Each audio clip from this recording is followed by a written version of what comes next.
of the Azimio project and its equally sinister leadership. It shall not be long before the will of people prevails.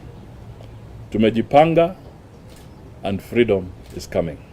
Asanteni sana. Now my colleagues will help me after that long statement.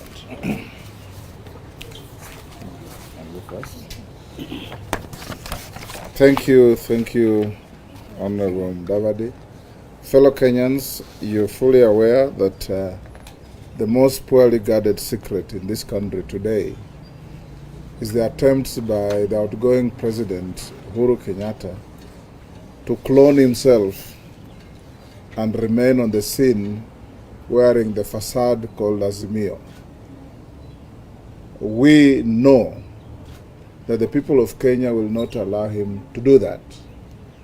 But in doing so, they are employing state agencies in all forms and manifestations to subvert the process of delivery of a free and fair election. To IEBC, we urge you to remain steadfast, don't act in fear, don't fear to act to deliver a credible election to the people of Kenya. Attempts by various agencies, including but not limited to the security apparatus in this country, have been a daily occurrence. But the worst is when the state wants to frighten away IEBC contractors that are so key and critical in the delivery of a free, fair, credible, and verifiable election. We in Kenya Kwanza are confident that Kenyans are with us, and Kenyans will vote with us to deliver freedom and economic emancipation for the people of Kenya from state capture that is now roaming on our country like a colossus.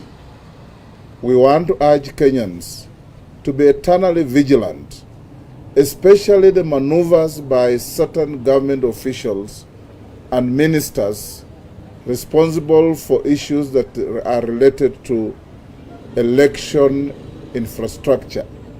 The Minister for ICT, we are watching you. The Minister for Security, we are watching you. Those responsible for other security operations, we are watching you. And we are not watching you as participants in the elections, but as the people of Kenya from every corner, to ensure that your cheeky maneuvers to subvert the will of the people of Kenya shall and will not succeed, because Kenyans have made up their mind. Kenyans are decided, Kenyans are ready, and Kenyans are going to vote decisively to tell President Uhuru Kenyatta that time is up and you will not be allowed to create a puppet and a stooge to take over the reins of from you, so that you can continue pressing backroom buttons to run this country, knowing very well that you are leaving this country worse than you found it. Thank you.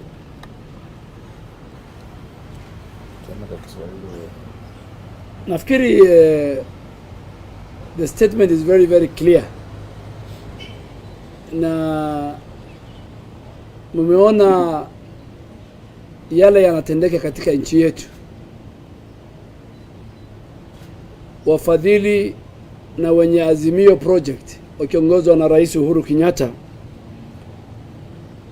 walianza na BBI ili kuweke katika serikalini. BBI was a plan to extend the shelf life of President Kenyatta, contrary to the Constitution.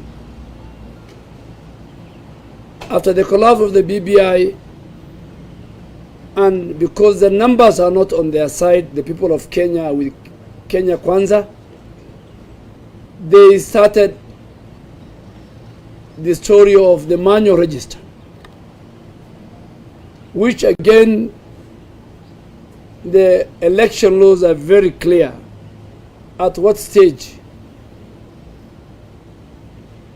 and at what moment the commission will employ a complementary mechanism. When the manual register has failed, and in their panic mood and desperation, you are aware they started profiling the staff of IEBC ethnically and regionally. They started profiling. Now they have gone further and started profiling the stakeholders, the contractors, and the staff of IEBC by intimidating them, threatening them, arresting them, confiscating their gadgets, including telephones and computer and laptops, in order to access crucial information relevant to the technology that is going to be deployed for use in the coming election. Branding contractors as terrorists and frog-marching them to the ATPU. This is not what the Constitution of Kenya and the Bill of Rights and the election laws anticipate at this hour. Mr. President, you have 18 days to go. IEBC must be very firm, and IEBC must speak to the people of Kenya and assure the citizens and the Kenya Kwanza leadership in particular on the safety and security of all the materials that are in their custody for use by our citizens in the coming general election. IEBC does not vote. IEBC's function in the Constitution and in the Election Act and in their own act is to manage the process of a free, fair, transparent, and peaceful election. We are seeing a system where now, in their desperation, that Azimio is going to lose the election, and they will lose the election. The numbers are not adding up. There's a scheme to cause chaos. Use state apparatus. Arrest.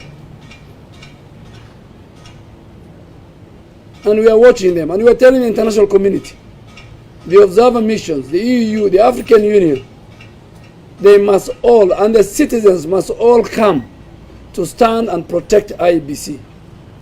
We, the Kenya Kwanza team, led by William Samoei Ruto, we have campaigned, we have sold our agenda and our manifesto. We are sure of winning this election. And we want a peaceful, transparent, credible elections to be conducted by IEBC in the next 18 days. So we are telling President Kenyatta and his project, the Azimio, that in your desperation, do not circumvent the Constitution. And all observer missions must take note of that. That there is a scheme to disrupt elections. There's a scheme to manipulate elections. There's a scheme to harass and intimidate not only Kenyan electoral officials and staff, but even foreigners who have been contracted to conduct this election. So we are calling them to order, that we are aware of your scheme. We are aware of even where you have established in private buildings a backroom IEBC sort of transmission center. We will be talking to the country in due course and tell you where the Minister for ICT and his cohorts is aware where you are putting up a similar. contrary to the law. The law says there will be no text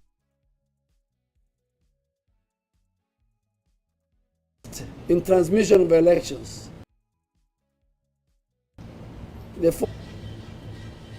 So Mr. Kenyatta,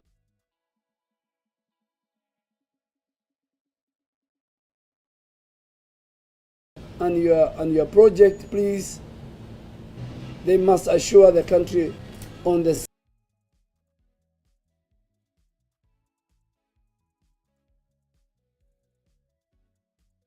safety and security of the of all materials, including all that are in place, so that Kenyans can exercise their sovereignty to elect a free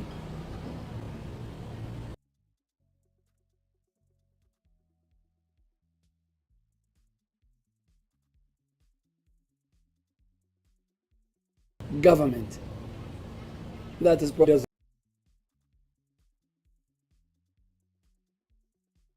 Kenya Kwanza have said it was wrong for the state to go ahead and intimidate an independent electoral commission, that the Constitution has provided all the powers to conduct this election as it wishes. We do stand with IBC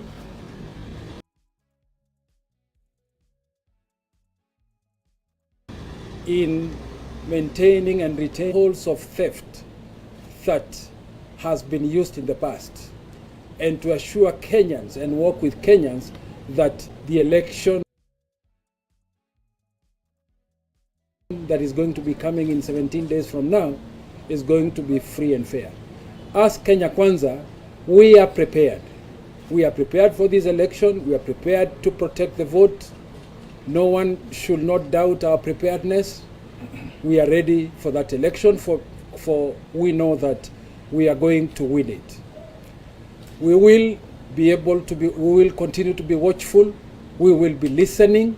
We will be telling it out to the public, and we also want the Kenyans to be very vigilant on whatever happens out there, because we want to help the Electoral Commission and the people of Kenya to be able to exercise their democratic right on the 9th of August and be able to vote the leaders of their choice and make sure that we have a new government that will continue beyond the current government that is finishing its term. So it is critical for the outgoing government to be ready to leave office, to do the needful that the Constitution requires of it, provide support to IBC to make sure that security is provided and that the technology and that the airwaves transmit the results of election are done in consultation with the IBC. And those officers of the state who want to do shenanigan issues, they should be warned. But I want to finally urge Kenyans that they should look forward to vote. The only way you can be able to enable a democratic government that can be able to execute your agenda is to exercise your voting power on the 9th of August. We as Kenya Kwanza have that agenda ready. We have a leadership that is committed and that is ready to begin working on day one. I thank you. Excellent.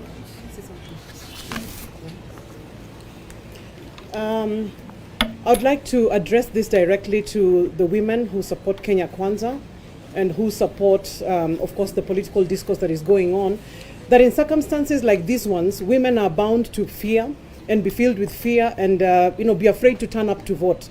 It's extremely important that we recognize that these elections are very important for us as women because it gives us an opportunity to be able to bring to the light or to the fore those things that are important to us. They've been addressed in the Women's Charter that was signed by Honorable William Samoei Ruto with the women of this country. So ours is also just to urge women that these circumstances and whatever is being said on social media and all other outlets should not make us fear to turn up for on polling day.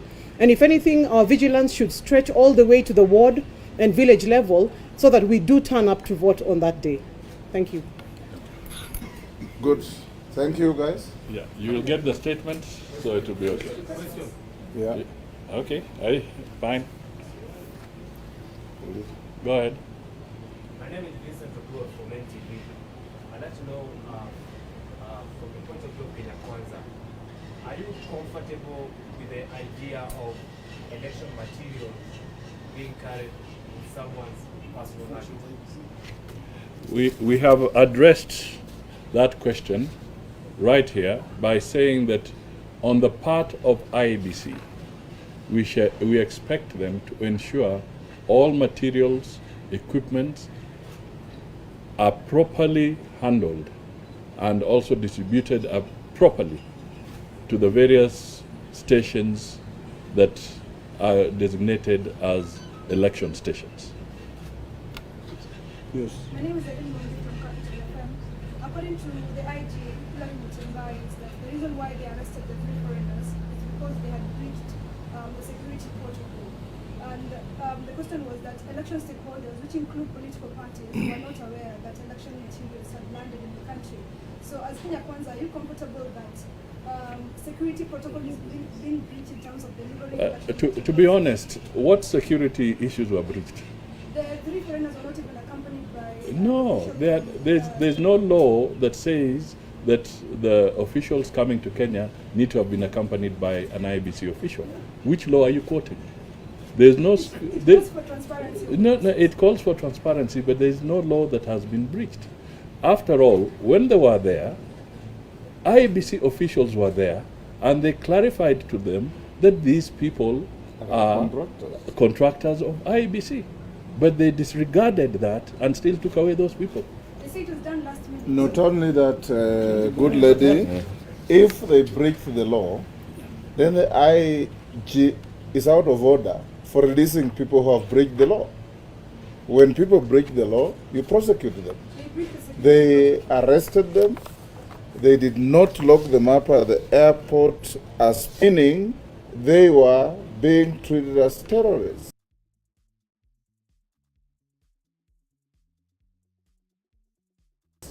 They have since been released without charge, and the police